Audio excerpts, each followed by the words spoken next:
வணக்கம். தாய் கொடுத்த தாய்ப்பாலுக்கு வணக்கம். என் தாய்க்கே தமிழ் கொடுத்த தமிழ் பாலுக்கு வணக்கம். என்னுடைய அன்பான வணக்கம். நம்முடைய பெயர் இருக்குல்ல, நம்முடைய பெயருக்கு முன்னால அப்பா பேர் போடுவோம்ல. அப்பா பேரை போடும்போது தமிழில் தான் போட வேண்டும், ஆங்கிலத்தில் போடக்கூடாது. அதை பற்றி தான் நீங்க பார்க்க போறோம். பார்க்கலாமா? என்னுடைய பேர் வந்து கதிரவன். நான் வந்து இப்ப என்னுடைய பேர் வந்து எப்படி எழுத போறேன் அப்படின்னா, ஏஆர் கதிரவன் போடக்கூடாது. எப்படி போடுறோம் அப்படின்னா, எங்க அப்பா பேர் வந்து ஆறுமுகம். அதனால நான் என்ன பண்ணிட்டு ஆவண்ணா இருந்தா கதிரவன் அப்படி போட்டேன். ஆவண்ணா இருந்தா கதிரவன் அப்படின்னு எழுதிட்டேன். சரிங்களா? ஏஆர் கதிரவன் அப்படிங்கிறத ஆவண்ணா இருந்தா கதிரவன் எழுதிட்டேன்.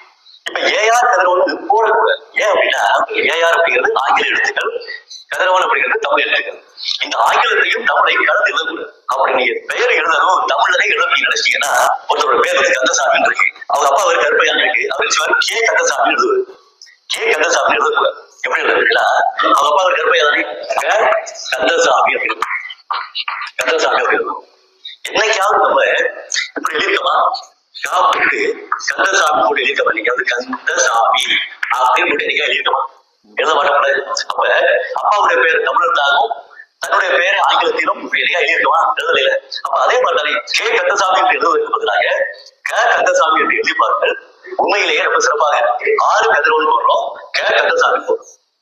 ஆறு கதிரவன் க கந்தசாமி அப்படின்னு அப்பாவுடைய முதலெழுத்தை தமிழாக எழுது. சரிங்களா? இந்த ஆங்கில எழுத்தை முதலெழுத்தாக போடுவதை தவிர்க்குமாறு அன்போடு கேட்டுக்கொள்கிறேன்.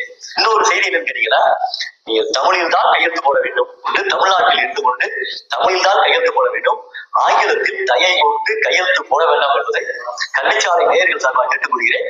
நன்றி, வணக்கம். ஐயா என்ன சொல்றாரு அப்படின்னா, தமிழ்நாட்டுல எல்லாருமே தமிழ்ல தான் கையெழுத்து போடணும், ஆங்கிலத்துல கையெழுத்து போடக்கூடாது அப்படின்னு சொல்றாரு. அதனால எல்லாரும் அதே மாதிரி செய்வோம். இப்போ ஒரு கேள்வி என்னன்னா, அவரு பேரு கதிரவனா, அவ அப்பா பேரு ஆறுமுகமா, அதனால ஏஆர் கதிரவன் எழுதக்கூடாதான். அதுக்கு பதிலா ஏக்கு பதிலா ஆவும், ஆறுக்கு பதிலா ரூவும் போட்டு ஆறு கதிரவன் அப்படின்னு போடணுமாமா. கருப்பையா பையன் கந்தசாமி அப்படின்னா கே கந்தசாமின்னு போடக்கூடாது, க கந்தசாமி அப்படின்னு போடணும் அப்படின்னு சொல்றாரு. என்னைக்காவது நம்ம பேரை இங்கிலீஷ்ல எழுதியும் அப்பா துணையெழுத்த தமிழ்ல எழுதியும் போட்டிருக்குமா அப்படின்னு கேட்கிறாரு. இல்ல. ஆனா ஏஆர் கதிரவன் போடக்கூடாது அப்படிங்கிறதுக்கும் அதே ரெண்டு எழுத்தையும் பயன்படுத்தணும்னு யாருக்குன்னா, இதையாவது ஒழுங்கா சொல்றீங்களா? அவனுக்கு இங்கிலீஷ்ல ரெண்டு எழுத்து சேர்ந்தாதான், மூணு எழுத்து சேர்ந்தாதான் ஒரு எழுத்து வரும். ஆனா நமக்கு ரெண்டு எழுத்து சேர்ந்தா சொல்ல மாறிடும். அப்படி இருக்கும்போது அவன் ரெண்டு போட்டிருக்கான்னு சொல்லிட்டு நீங்களும் ரெண்டு போட்டீங்கன்னா சொல்ல வந்துருதா? இது வந்து ஆறு அப்படிங்கிறது சொல்லாயிருதா, வினையாயிருதா?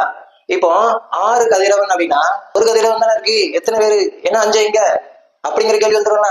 அதனால அப்படி போடக்கூடாது, ஒரு எழுத்து தான் எழுதணும். ஆறுமுகம் கதிரவன் அப்படின்னா ஆ கதிரவன் தான் எழுதணும்.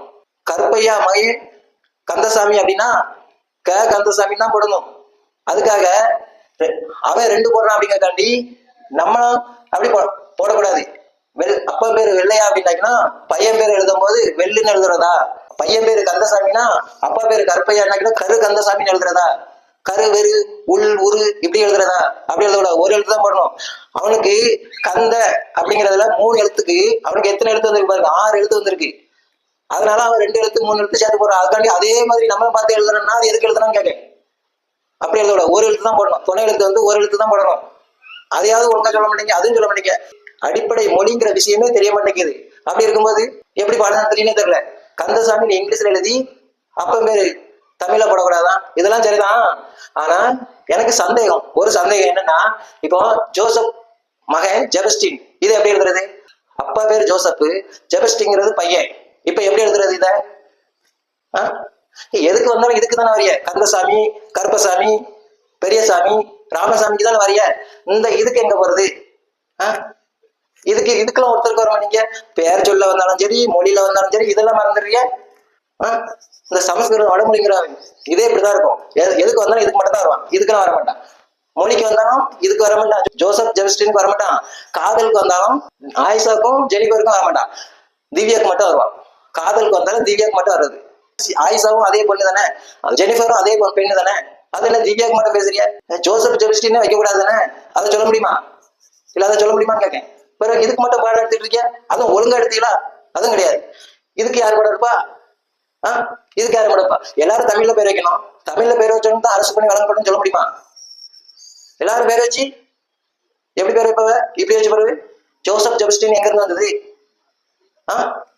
ஜோசப் ஜெபஸ்டின் எங்க இருந்து வந்தது? சரி, அதை விடுங்க. அங்க ஐயாட்ட கல்விச்சாலை ஆசிரியர் ஐயாட்ட ஒரு கேள்வி, கதிரவன் என்றால் என்ன?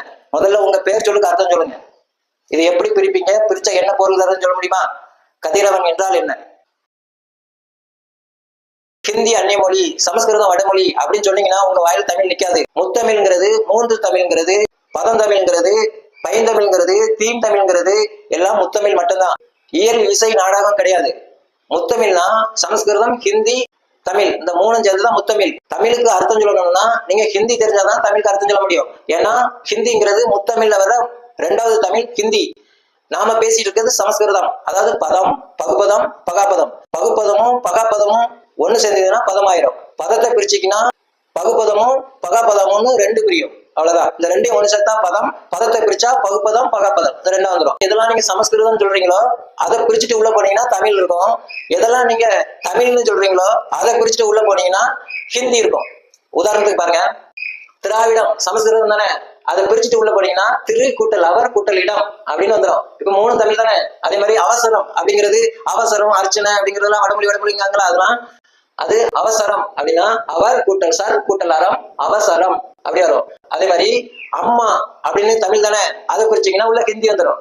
அதே மாதிரி சக்காலத்தி தமிழ் தானே, சக்காலத்தி, அதை பிரிச்சீங்கன்னா சக் கூட்டல் காலம் கூட்டல் ஆத்தி, சக்காலத்தி அப்படி பிரிஞ்சிடும்.